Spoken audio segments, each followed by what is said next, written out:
의탁합시다. 다시 한번 말씀을 기억하면서 제목을 나눕니다. 우리의 영혼을 예수님께 의탁합시다. 의탁이라고 하는 말 뜻을 사전에서 찾아보면 이렇게 설명하고 있습니다. 몸이나 마음 따위를 무엇에 의지하여 맡김을 의미한다. 맡기는 거죠. 의지하여서 맡기는 것이다. 자신을 의지하여 맡기는 것, 이걸 의탁. 오늘 성경에서는 예수님이 부탁하셨다 이렇게 표현되어 있는데, 의탁이라는 말로 예수님께 의탁한다 이렇게 표현을 바꾸었습니다. 예수님께 우리를 의탁한다는 것이 어떤 의미일까?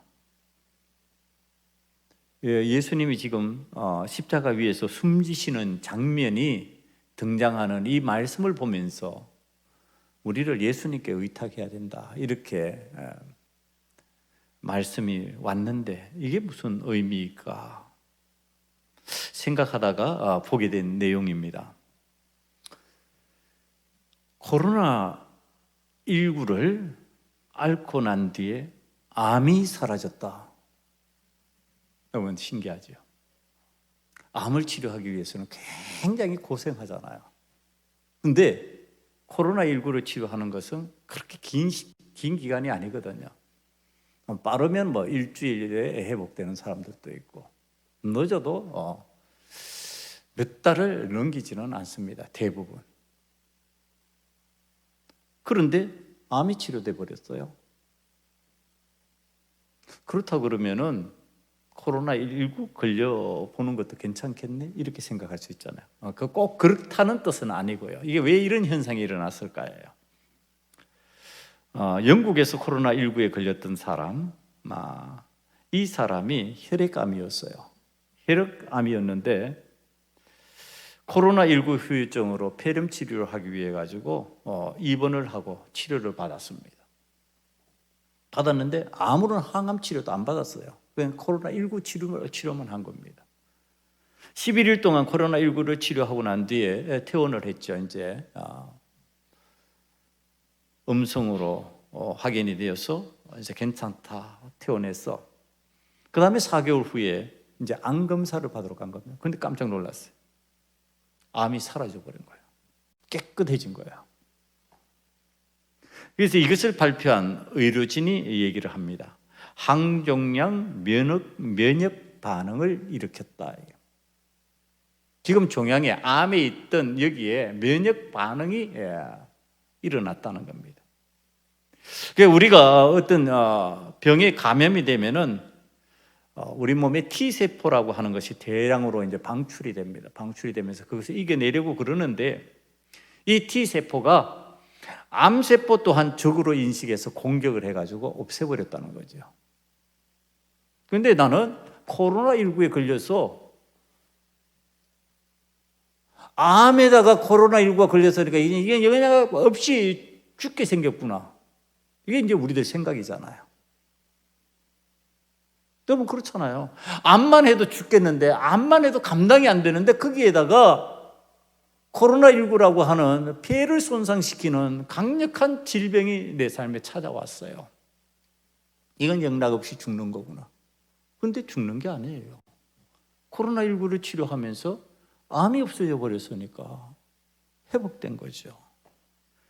자, 이 면역 체계를 자극한다고 하는 이 특수한 상황, 이게 여러 건 지금 보고되고 있습니다.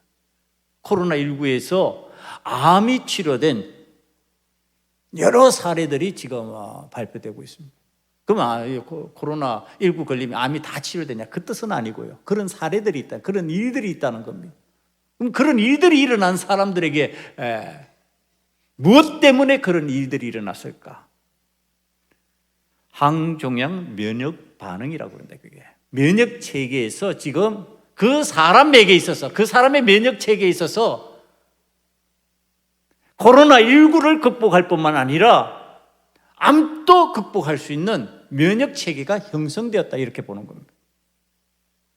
여러분, 우리가 세상을 살아가는데 힘들고 어렵잖아요. 그것만 해도 힘들어요. 그것만 해도 답답해요. 어떻게 살아갈까? 그런데 성경은 자꾸 십자가의 죽음을 얘기합니다. 아니, 세상 살아가기도 힘들어 죽겠는데 왜 또 우리 보고 죽으라 그러냐? 십자가 위에서 죽는 주님의 죽음과 같은 고난 가운데로 들어가라고 자꾸 그러냐? 성경이 지금 우리의 면역 체계를 활용하시려는 거예요. 내가 세상에서 죽을 것 같은데 예수 그리스도의 십자가 사건, 그 고난 속으로 들어가면 더 죽을 것 같은데 안 죽는다는 거예요. 거기에서 부활의 능력이 나타나고 부활의 은혜가 임한다는 거예요. 그러니까 이 귀한 현상, 이 믿음의 현상, 이것이 어떻게 우리 속에 왔는지, 면역체계가 지닌 이 놀라운 가능성이 어떻게 믿음의 사건 안에서 우리에게 일어나고 있는지 지금 주님께서 우리에게 가르치시려고 그러시는 겁니다. 여러분, 십자가의 형벌이요, 치명적인 죽음에 이르는 형벌이라는 것을 아마 들어서 많이 알고 있어요. 그래서 사람을 나무 위에다가 손에다 못 박고 다리에다 못 박고 죽기까지 기다리고 있으니까, 그래도 안 죽는 것 같으면은, 늦게 죽는 것 같으면 그걸 확인하기 위해서 또 뭐 예수님 같은 경우 창으로 옆구리를 찔러보고 막 이런 엄청난 고통 가운데서 죽어가는 지독한 형벌이지요. 왜 이게 오늘날 있습니까? 이 형벌이 있습니까? 없죠. 죽여도 이렇게 죽이지 못하게 되어 있습니다. 사형제도가 있어도요, 이런 사형법을 사용하지 못하게 되어 있습니다. 인권이라고 해서 이걸 갖다가 이런 죽는 자에게도 인권이 있다고 그래서 그냥 단숨에 죽음으로 이끌어가는 거지, 이렇게 오랫동안 고통 가운데서 죽어가게 만들지 않습니다. 사라져버린 사형제도예요. 없어요. 그런데 왜 오늘날 예수님이 2000년 전에 졌던 십자가를 현재 살아가는 우리가 이 제도도 없는데, 이런 일도 없는데 왜 십자가의 죽음 그러면서 자꾸 십자가의 죽음으로 우리를 몰아가냔 말이에요. 왜 성경은 우리를 그렇게 이끌어 가시고 계시냔 말이에요. 그 죽음 없잖아요. 그렇게 죽는 사람 없고요. 그렇게 죽을 수도 없어요. 그런데 왜 우리에게 십자가의 죽음이라고 하는 것을 자꾸 얘기하느냐? 그게 예수님께서 십자가를 지심으로 인하여서 우리에게 개성된 은혜예요. 여러분, 아멘 하기 힘들죠. 예수님이 십자가를 지심으로 인해서 내가 그것을 안 해도 된다가 아니라 해야 된다. 그리스도인이 되면. 주님이 십자가를 지셨으면 나도 십자가 지는 거다. 그러니까 자, 이게 그러면 오늘날 없는데 그것을 진다는 의미가 뭐냐? 그게 바로 십자가의 정신 그러는 거예요. 이제 십자가의 믿음 그러는 거예요. 십자가의 정신 속으로 들어가야 된다는 얘기를 하는 거죠. 십자가의 죽음이라고 하는 것은 십자가의 정신으로 사는 그 의미를 우리에게 가져오는 겁니다. 이 지독한 형벌, 이 잔인한 만큼이나 피해야 할 형벌, 이건 나뿐만 아니라 내 가족 누구도 당하면 안 될 일이야. 이거는 내 부모가 당해도 안 되고, 내 자녀가 당해도 안 되고, 내 형제가 당해도 안 될 형벌이에요. 이게 그때 당시에 이 형벌을 당했다, 그 집안은 망하는 거죠. 낙인이 찍힌 집안이 되는 거죠. 십자가의 형벌을 당한 집안이라고 낙인이 찍히면서 끝장나는 집안이 되어버리는 거죠. 근데 오늘 우리가 지금 예수님이 지신 그 십자가를 지면서 우리에게 십자가의 낙인을 찍으라고 그러십니다. 피하고 싶은데, 안 하고 싶은데. 여러분, 왜 그래요? 세상을 살아가면서 힘들잖아요. 세상 사는 것만 해도 힘든데 세상에 반응하면서 내가 그것 때문에도 고통스러운데, 아니 십자가의 정신으로 십자가의 고통을 감수하라고. 왜 그러냐고요? 면역 체계를 활성화시켜 주시는 거죠. 세상을 이기는 능력을 주시는 거죠. 이 십자가 위에서 주님과 함께 죽는 그 정신으로 살아가면은 세상에서 못할 일 없다라고 하는 사실.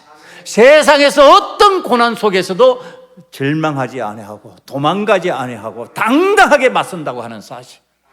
그래서 어떤 질병이 와도 그를 함락시키지 못하고 어떤 고통의 삶으로 들어가도 그를 항복시키지 못한다고 하는 사실.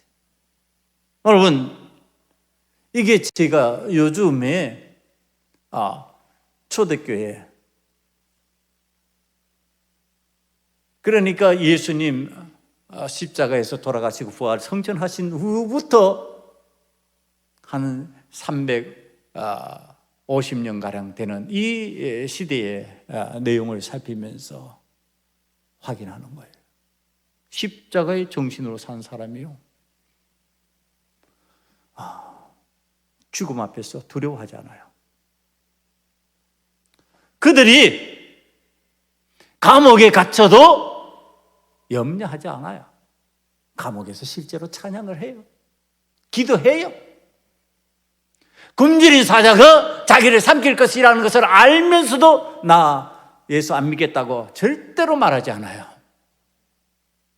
불에 타 죽으면서도 죽음을 각오합니다. 이 예수님과 함께 십자가 지는 사람들이에요. 그러니까 실제적으로 십자가는 안 졌는데 십자가의 정신이에요. 그 정신으로 가는 그들이 지금 세상의 어떤 고난도 이겨내고 있더라. 세상의 어떤 힘든 일도 피하지 않더라. 도망하지 않더라. 당당하더라.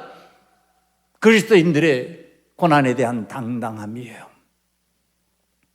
자, 이것을 주님께서 보여주시는 거잖아요. 이제 주님께서 그걸 보여주셔야죠. 우리가 그것을 믿고 따라가는 거죠. 지금 주님께서 이 내용에 대해서 마태복음 26장 50절 이하에 이렇게 십자가의 죽음 사건을 바라보는 관점으로 말씀하십니다.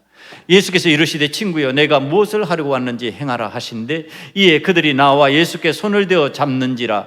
예수와 함께 있던 자 중에 하나가 손을 펴 칼을 빼어 대제사장의 종을 쳐 그 귀를 떨어뜨리니 이에 예수께서 이르시되 내 칼을 도로 칼집에 꽂으라. 칼을 가지는 자는 다 칼로 망하느니라. 막지 말라는 얘기를 하는 겁니다. 지금 칼로 십자가의 사건, 예수님 십자가 지고 붙잡혀 가야 되는데 그 붙잡아 가는 거 막지 말라는 얘기를 하는 거죠. 너는 내가 내 아버지께 구하여 지금 12군단 더 되는 천사를 보내시게 할 수 없는 줄로 아느냐. 내가 만일 그렇게 하면 이런 일이 있으리라 한 성경이 어떻게 이루어지겠느냐 하시더라. 자, 십자가 사건이 이루어질 것이라고 성경이 말씀하셨다. 하나님이 말씀하셨다. 하나님께서 십자가의 사건이 일어날 것이라고 말씀하셨는데 그 사건을 위하여서 내가 십자가를 져야 되는데 그거 막느냐? 막지 말아요.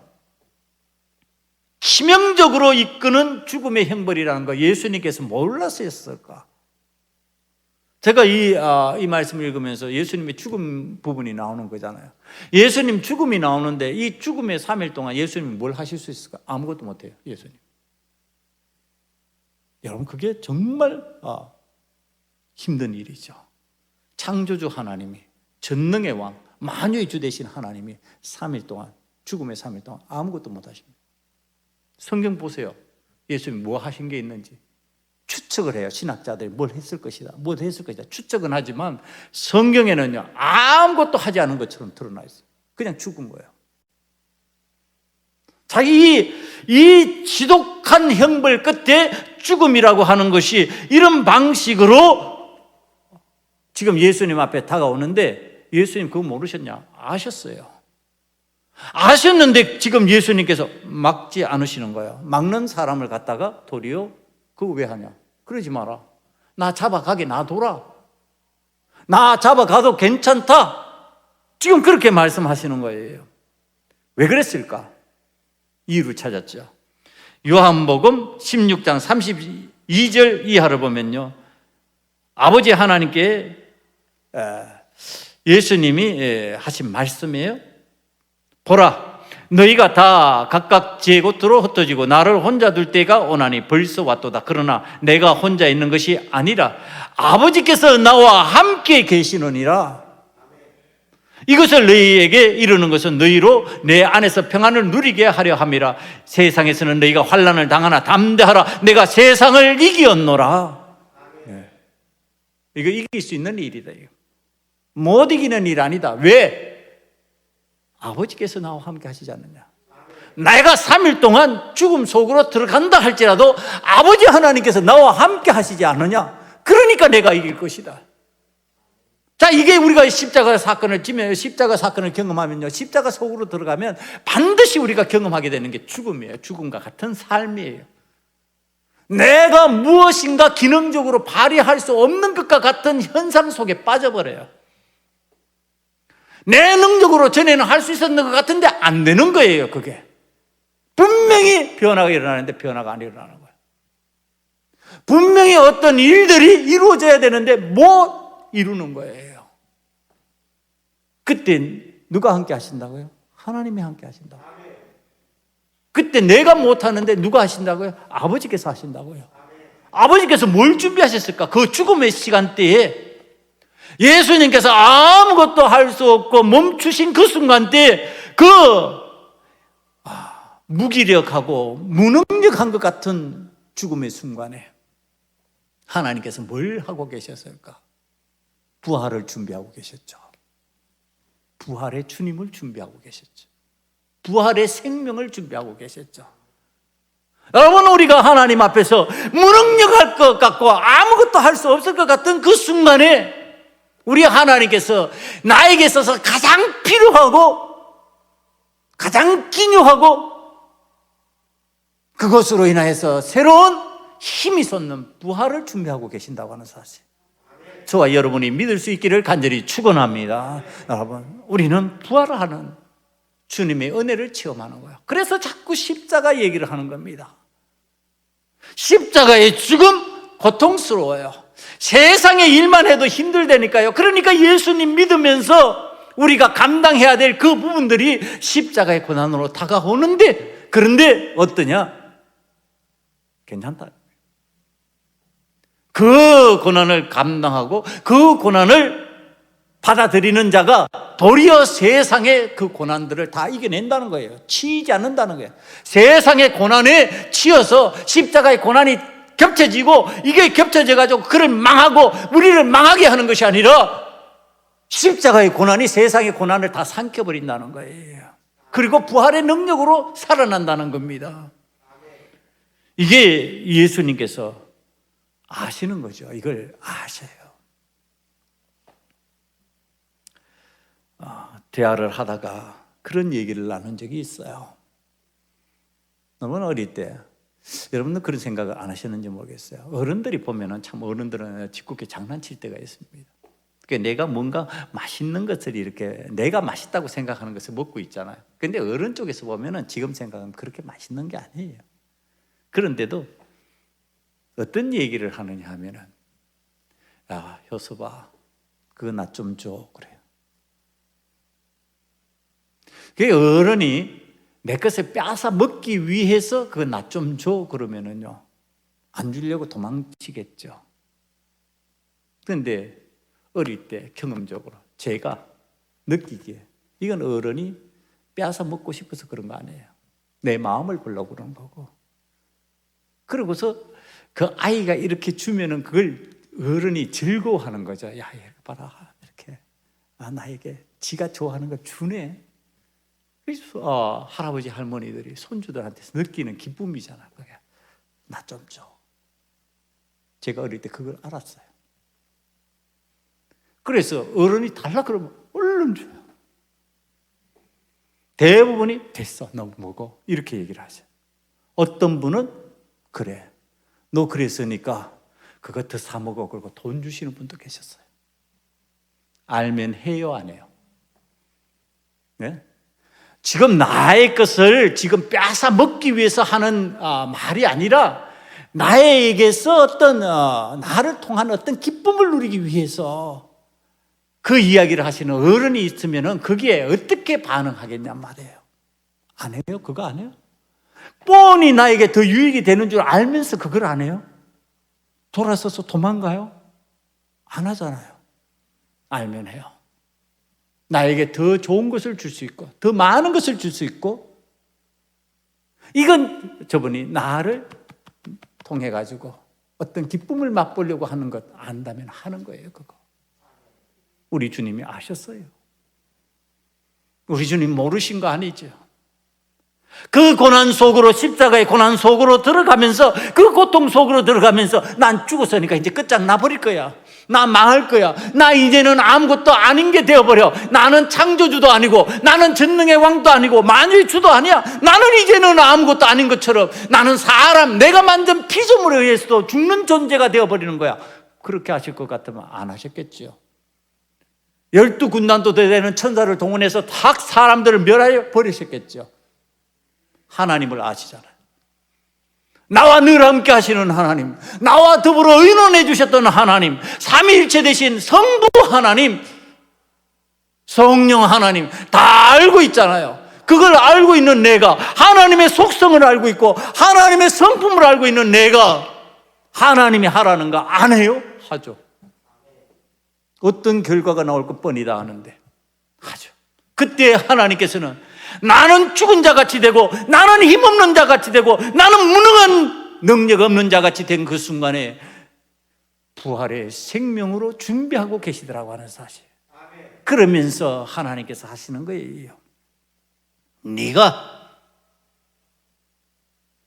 치른 그 핏값으로 모든 인류를 다 샀다, 모든 생명들을 다 샀다, 이것은 다 이제 내 것이다.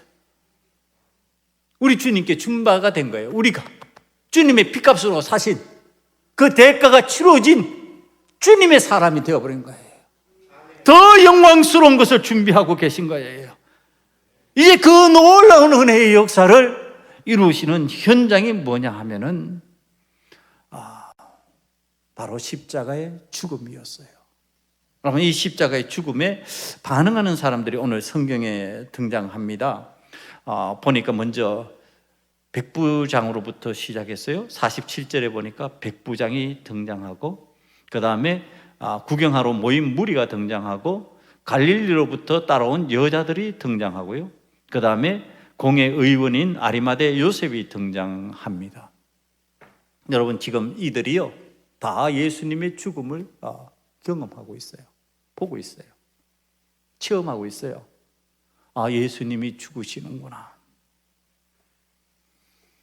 그러면서 백부장은 정령 의인이었다, 하나님이 함께 하시는 분이었다. 왜?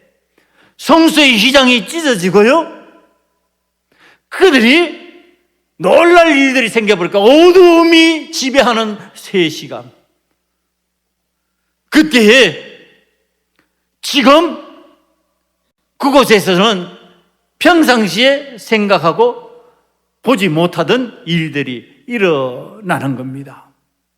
여러분, 그 일들을 바라보면서 이 사람들이, 그는 의인이었다, 그는 구세주가 맞는 것 같다, 예수님의 죽음을 보면서 하는 얘기예요. 또 다른 사람들은 가슴을 치는 거예요. 가슴을 쳐. 우리 주님이 죽으셨다. 가슴을 치고 있고요. 어떤 사람들은, 멀리서 온 갈릴리에서 따라온 여자들은 나중에 보니까 56절에 돌아가서 향품과 향유를 준비했어요. 죽음을 위해서 향유와 향품을 준비한 거예요. 그 다음에 의로운 아리마대 요셉이라고 하는 사람은요, 자기의 무덤에다가, 자기를 위한 무덤에다가 예수님을 돌무덤에다가 모시는 거죠. 그리고 세마포로 예수님의 시신을 감쌉니다. 이 죽음과 관계된 지금 사람들의 모습이 보이는 거예요. 자, 이제 예수님이 자신의 십자가 사건을 막으려고 하는 사람들과 지금 예수님의 십자가 사건을 지켜보면서 십자가 그 죽음에 동참하는 사람들과 성경의 다른 모습을 예수님이 보이는 반응이 다르다는 것을 성경이 얘기해 줍니다. 마태복음 16장 21절로 가면요, 이하에 예수님의 십자가 사건과 관련된 이야기가 등장합니다. 예수 그리스도께서 자기가 예루살렘에 올라가 장로들과 대제사장들과 서기관들에게 많은 고난을 받고 죽임을 당하고 제3일에 살아나야 할 것을 제자들에게 비로소 나타내신 십자가 사건 얘기예요. 그러니까 베드로가 예수를 붙들고 항변하는 장면입니다. 주여 그리 마시옵소서, 이 일이 결코 주께 미치지 아니하리이다. 여러분, 그때 우리가 아는 내용이에요. 예수님께서 그 베드로를 향해서 준엄하게 꾸짖으셨습니다. 베드로에게 이르시되 사단아 내 뒤로 물러가라. 너는 나를 넘어지게 하는 자로다. 내가 하나님의 일을 생각하지 아니하고 도리어 사람의 일을 생각하는도다 하시고, 이에 예수께서 제자들에게 이르시되 누구든지 나를 따라오려거든 자기를 부인하고 자기 십자가를 지고 나와 함께 죽어야 될 거다, 그 얘기합니다. 아니, 십자가? 그건 네 생각이지. 내 생각에 십자가 지면은 죽음으로 끝나고 안 된다고 생각하는 거지, 그게 하나님 뜻이냐? 하나님은 십자가 지라고 하시는데, 십자가를 지는 것이 하나님의 뜻이라고 그러는데 너는 사단의 일을 하고 있는 거 아니냐? 베드로야, 사단의 내 뒤로 물러가라. 내 뒤로 물러가라. 역사하지 말아라. 그리고 나머지 사람들이 다 십자가를 지고 나를 따라야 될 것이다, 이렇게 얘기를 합니다. 여러분, 이게 십자가를 바라보는 예수님의 관점이에요. 그런데 오늘 보니까 이제 드디어 십자가를 지고 예수님이 돌아가셨는데, 거기에 사람들이 지금 보이는 반응들이에요. 보이는 반응들인데 부정적인 반응이 아니고 여기에 지금 긍정적인 반응들이, 시의 죽음에 대한 긍정적인 반응들이 나와 있어요.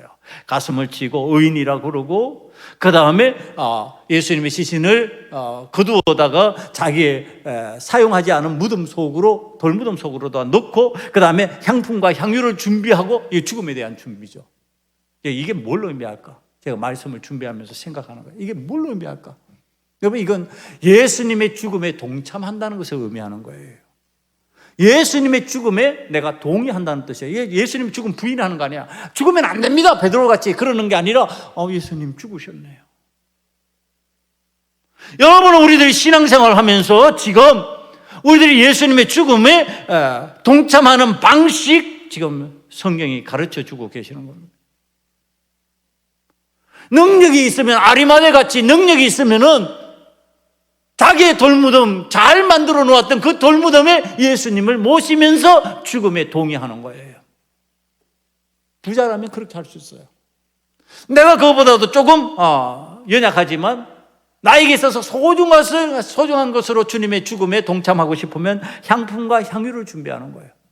그것도 없어요. 빈손이에요. 그럼 어떻게 해요? 내 가슴을 치는 거예요. 주님의 죽음에. 주님이 죽으셨다는 것을 시인해야 돼요. 주님이 죽으신 것을 시인해야 부활이 나와요. 여러분, 주님이 죽으셨다는 건 누구를 위해서? 나를 위해서 죽으셨다는 것을. 주님의 죽음을 시인하지 않으니까 부활이 없는 거죠. 예수님을 믿는다 그러는데 왜 부활 신앙이 안 되느냐? 이유가 있어요. 주님의 죽으심을 시인하지 않기 때문에 그렇습니다. 주님이 죽으셨다는 것을 시인해야 돼요. 그 주님이 누구를 위해서? 나를 위해서. 가슴을 치는 나를 위해서. 세마포로 예수님 시신을 감싸고 무덤에 넣는 나를 위해서. 향품과 향유로 예수님의 몸에 바르려고 준비하는 나를 위해서 죽으신 거예요. 그걸 시인하라는 거예요. 여러분, 그리스도교에서 가장 중요한 내용 중에 하나예요. 기독교 내용 중에서 가장 중요한 거, 예수님이 죽으셨다예요. 하나님인데 어떻게 죽어요? 그런데 죽으셨다니까. 인간의 옷을 입고 오셔가지고 3일 동안 성경을 아무리 뒤져봐도 흔적이 없어요. 아무것도 못해요. 죽음이라는 게 그렇잖아. 아무것도 못하고 계시는 거예요. 지금 아무것도 안 하고 계시는 거예요. 하나님만이 역사하시는 거예요. 그러니까 하나님께 나를 부탁하는 거야. 하나님, 나를 부탁합니다. 나는 그 시간에 죽어야 됩니다. 나는 그 시간에 무능한 것 같이 가만히 있을 것입니다. 나는 그 시간에 능력을 발휘할 수 없습니다. 그러나 하나님은 하실 수 있잖아요. 하나님은 부활을 준비해 주세요. 나를 부탁합니다. 여러분,